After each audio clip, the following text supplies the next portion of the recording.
हमें लगता है कि नार्सिसिस्ट को उनके कर्मों का फल जो वो किए हैं उसकी सज़ा उसको नहीं मिलता है। वो मिलता है, ज़रूर मिलता है। उनको सज़ा देने के लिए तो इतने टाइम से जो वो जनरेशनल चीज़ें करते आ रहे हैं, अपना राज चलाते आ रहे हैं, अपने आप को अपने मतलब के लिए लोगों को जो डोमिनेट करते आ रहे हैं, वो सारी चीज़ें का द एंड वो होता है। इसलिए तो नार्सिसिस्ट के फैमिली में ऐसे चोज़न वन को डिवाइन भेजते हैं, ताकि वो जितने भी नेगेटिव पैटर्न्स हैं वो सब क्लियर कर दे, वो सब सॉर्ट आउट कर दे। उसके बाद जो नार्सिसिस्ट है, वो कितना भी हाथ-पाँव मार ले, वो कुछ नहीं कर पाएँगे। क्योंकि वो कर इसलिए पा रहे थे कि उनको एक ताकत मिली हुई थी, वो ताकत चोज़न वन ने ख़त्म कर दिया है। जितने भी जनरेशनल कर्स नेगेटिव पैटर्न्स थे, जो नेगेटिव बिलीफ पैटर्न्स चलते आ रहे थे जनरेशन जनरेशन टू जनरेशन, वो सब उसको चोज़न वन ने हील कर दिया है। चोज़न वन ने खुद को उस चीज़ में डालकर, उस सिचुएशन में डालकर, उस सिचुएशन को झेल कर, खुद के ऊपर ट्रिगर देकर, ये सारी चीज़ें करके इस तरीके से चोज़न वन ने वो सारे जनरेशंस के जो नेगेटिव पैटर्न्स थे वो सब हील कर दिया है। तो अब उस फैमिली में कोई भी अपने अकॉर्डिंग चीज़ें नहीं कर पाएगा।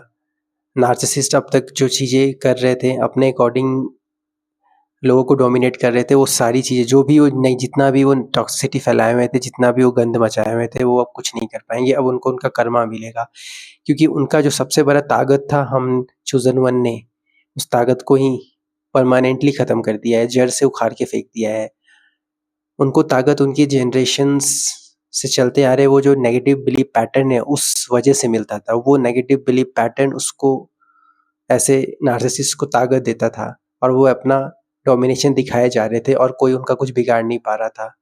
लेकिन चोज़न वन जब ऐसे फैमिली में आते हैं, तो ये सब कुछ हील कर देते हैं, क्लियर कर देते हैं। फिर नार्सिसिस्ट के पास कोई ऑप्शन नहीं बचता है कहीं भी भागने का।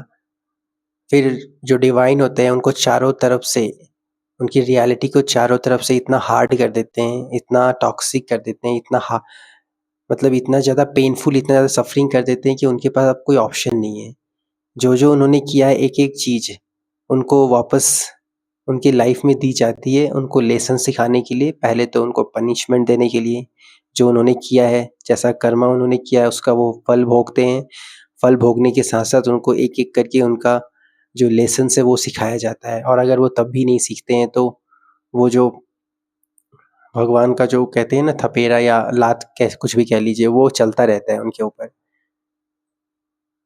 और उस फैमिली में जो नेगेटिव पैटर्न्स चल रहे थे, अब वो पूरी तरह से ब्लॉक हो चुके हैं, वो हट चुके हैं, क्लीन हो चुके हैं। तो अब उस फैमिली में जो भी नए रिलेशंस जुड़ेंगे, वो जो नए रिलेशन जुड़ेंगे, वो रिलेशन नहीं होते हैं, वो उनके कर्मा होता है।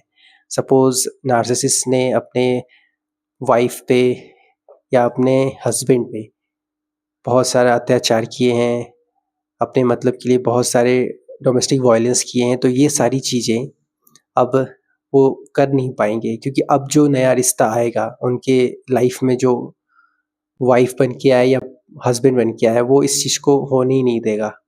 वो इनसे काफ़ी ज़्यादा स्ट्रॉन्ग होगा। इन नार्सिसिस्ट से, अगर मैं ऐसे कहूँ, इन नार्सिसिस्ट से भी बड़ा नार्सिसिस्ट होगा वो, क्योंकि अब तक इनके फैमिली लीनेज में इनसे बड़ा नार्सिसिस्ट कोई नहीं आया था। अब वो नार्सिसिस्ट आ चुका है। तो अब वो नार्सिसिस्ट आ चुका है, तो वो जो नार्सिसिस्ट नया आया है, वो बहुत अच्छे तरीके से इनके हर करतूतों का पर्दाफ़ाश भी करेगा और एक्सपोज़ कर देगा पूरी तरीके से सोसाइटी के सामने, दुनिया के सामने। और नार्सिसिस्ट को हराने के लिए सबसे बड़ा जो वेपन होता है ना, वो होता है इनकी इमेज को आप एक्सपोज़ कर दो। अगर आपने इनकी इमेज को एक्सपोज़ कर दिया, तो ये कहीं के नहीं रहते हैं।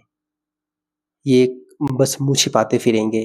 ये कितना भी अपने आप को इमेज अच्छा करने का एक्टिंग कर ले, दिखा ले, ये कुछ नहीं कर पाएँगे। इनका द एंड हो चुका होता है। इसलिए ऐसा बिल्कुल भी नहीं है कि नार्सिसिस्ट हमेशा फलते-फूलते रहते हैं अपने लाइफ़ में। वो जो चाहते हैं वो होता रहता है, वो जो चाहते हैं वो करता रहते हैं, ऐसा कुछ भी नहीं है। उनका द एंड होता है, और चोज़न वन का आना उनका द एंड होता है। और चोज़न वन, मैंने अपने प्रीवियस वीडियो में बताया था, चोज़न वन उनके फैमिली के पार्ट नहीं होते हैं उस नार्सिसिस्ट के। वो बस उनको इंटेंशनली भेजा जाता है कि वो सब कुछ जो रायता फैला है, उसको पूरी तरह से ख़त्म कर दिया जाए, जड़ से उखाड़ के फेंक दिया जाए। जब तक वो जड़ से उखाड़ के हटेगा नहीं, जब तक वो जड़ से नहीं हटेगा तब तक डिवाइन भी ऐसे नार्सिसिस्ट को पनिश नहीं कर पाएँगे, उनका कर्मा उनको नहीं दे पाएँगे।